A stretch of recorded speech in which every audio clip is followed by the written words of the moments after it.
नमस्ते दोस्तों, स्वागत है आप सभी का मेरे चैनल में। आज आपको हनुमान के पुत्र मकरध्वज का जन्म कैसे हुआ कथा के बारे में बताऊंगा। आप सभी को हमारा ये वीडियो कैसा लगा हमें कमेंट्स में जरूर बताएं। दोस्तों, मेरे चैनल को लाइक और सब्सक्राइब करना न भूलें। हनुमान के पुत्र मकरध्वज का जन्म कैसे हुआ, कहानी लेखक कर्णिका।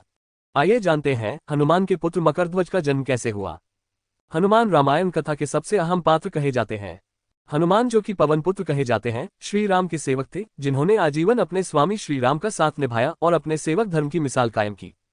हनुमान जी ने स्वयं श्री राम के संकट हरे थे, इसलिए इन्हें संकट मोचन महाबली हनुमान कहा जाता है। पूर्ण विराम। हम सभी जानते हैं कि हनुमान ब्रह्मचारी थे, लेकिन कथाओं में कई तथ्यों में पाया गया है कि हनुमान जी का एक पुत्र था जिसका नाम मकरध्वज था, जिसकी माता एक मछली थी। और मकरध्वज भी हनुमान की तरह वानर और अति बलशाली था। कैसे बने हनुमान मकरध्वज के पिता? क्यों हुआ हनुमान का अपने ही पुत्र से युद्ध? एवं शक्ति में समान होते हुए दोनों में से कौन जीता वह युद्ध? जाने विस्तार से। हनुमान के पुत्र मकरध्वज का जन्म कैसे हुआ? वनवास काल के दौरान जब रावण सीता का अपहरण कर लेता है, तब सीता की खोज में श्री राम की मुलाकात हनुमान जी से होती है और वे सीता के खो जाने की कथा हनुमान को सुनाते हैं। तब हनुमान और उनके सखा सुग्रीव और उसकी वानर सेना सीता की खोज में श्री राम एवं लक्ष्मण की मदद करते हैं।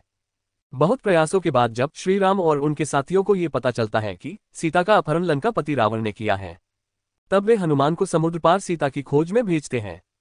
हनुमान मायावी थे, वे अपनी शक्ति की सहायता से आकाश मार्ग से लंका पहुंचते हैं और लंका की अशोक वाटिका में बैठी सीता से मुलाकात करते हैं, जिसके लिए वे सीता को श्री राम के दूत होने के प्रमाण के रूप में श्री राम द्वारा दी हुई मुद्रिका दिखाते हैं, जिसे देखते ही सीता समझ जाती है और उन्हें यकीन हो जाता है कि उनके पति श्री राम उन्हें लेने आ चुके हैं। हनुमान सीता की खबर लेने के बाद अशोक वाटिका में लगे वृक्षों के फल खाकर अपना पेट भरते हैं और पूरी अशोक वाटिका को उजाड़ देते हैं। तब रावण की सेना के राक्षस हनुमान से युद्ध करते हैं, लेकिन कोई उन्हें पकड़ नहीं पाता। तब उन्हें रावण का पुत्र मेघनाद पकड़ने जाता है और पकड़कर दरबार में रावण के सामने बंदी बनाकर लाता है। तब हनुमान को सभा में बैठने के लिए स्थान नहीं दिया जाता, इसलिए वे अपनी पूंछ का सिंहासन बनाकर बैठ जाते हैं। उनके ऐसे उपद्रव के कारण रावण उनकी पूंछ में आग लगाने का हुक्म देते हैं और सभी सेना मिलकर बड़ी जद्दोजहद के बाद हनुमान की पूंछ में आग लगाते हैं, जिसके बाद हनुमान किसी के काबू में नहीं आते और उड़ उड़कर सारी लंका में आग लगा देते हैं। अंत में वे अपनी पूंछ में लगी आग को बुझाने के लिए समुद्र में जाते हैं और उसे समय ताप के कारण उनके शरीर से बहता पसीना समुद्र में जाता है, जो कि एक मछली के पेट में चला जाता है और उससे मछली गर्भ धारण कर लेती है। कुछ समय बाद उस मछली को पाताल के राजा अहिरावण के सैनिकों द्वारा पकड़ा जाता है और उसे काटने पर उन्हें वानर के रूप में एक शिशु मिलता है, जो कि बड़ा बलवान होता है, जिसका नाम मकरध्वज रखा जाता है। उसे पाताल के राजा अहिरावण के द्वारा पाताल का द्वारपाल बना दिया जाता है। कुछ समय बाद जब राम और रावण के बीच युद्ध चलता रहता है, तब रावण अपने दूर के भाई अहिरावण से सहायता मांगता है और योजना बनाता है, जिसके फलस्वरूप अहिरावण राम और लक्ष्मण को पाताल में ले जाकर बंदी बना लेता है। उन्हें पाताल से छुड़ाने हनुमान जी जब पाताल पहुंचते हैं, तब उनकी भेंट उनके पुत्र मकरध्वज से होती है। हनुमान को भी इस बारे में कुछ ज्ञात नहीं होता। तब वे वानर रूपी द्वारपाल को देख उससे उसका परिचय पूछते हैं। तब मकरध्वज कहता है, मैं हनुमान पुत्र मकरध्वज हूँ। तब हनुमान कहते हैं कि मैं हनुमान हूँ और मैं ब्रह्मचारी हूँ, फिर तुम मेरे पुत्र कैसे हो सकते हो? तब मकरध्वज हनुमान को सारी कथा विस्तार से बताता है और हनुमान को यकीन हो जाता है। इसके बाद हनुमान मकरध्वज से पाताल में आने के लिए द्वार से हटने को बोलते हैं। तब मकरध्वज उन्हें मना कर देता है कि वो भी अपने स्वामी का भक्त है, अपने धर्म से पीछे नहीं हट सकता। तब उन दोनों पिता पुत्र में युद्ध होता है, जिसमें हनुमान जीत जाते हैं और पाताल में प्रवेश करते हैं। उसके बाद वे अहिरावण एवं महिरावण दोनों भाइयों से युद्ध कर उन्हें परास्त कर देते हैं और श्री राम एवं लक्ष्मण को मुक्त करवाते हैं। हनुमान अपने पुत्र को श्री राम से मिलवाते हैं। श्री राम मकरध्वज को आशीर्वाद देते हैं और वे मकरध्वज को पाताल का राजा नियुक्त करते हैं।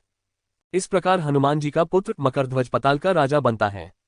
गुजरात प्रांत में हनुमान के पुत्र मकरध्वज की पूजा की जाती है। ये भी कहा जाता है मकरध्वज का भी एक पुत्र था जिसका नाम जेठीध्वज था। मकरध्वज हनुमान के समान ही बलशाली था, इसलिए उसे हराना हनुमान जी के लिए भी बहुत आसान नहीं था और वे अपने पिता के समान ही महान सेवक था। इसलिए अपने पिता के आदेश पर भी वो द्वार से नहीं हटता और जमकर महाबलशाली हनुमान से युद्ध करता है।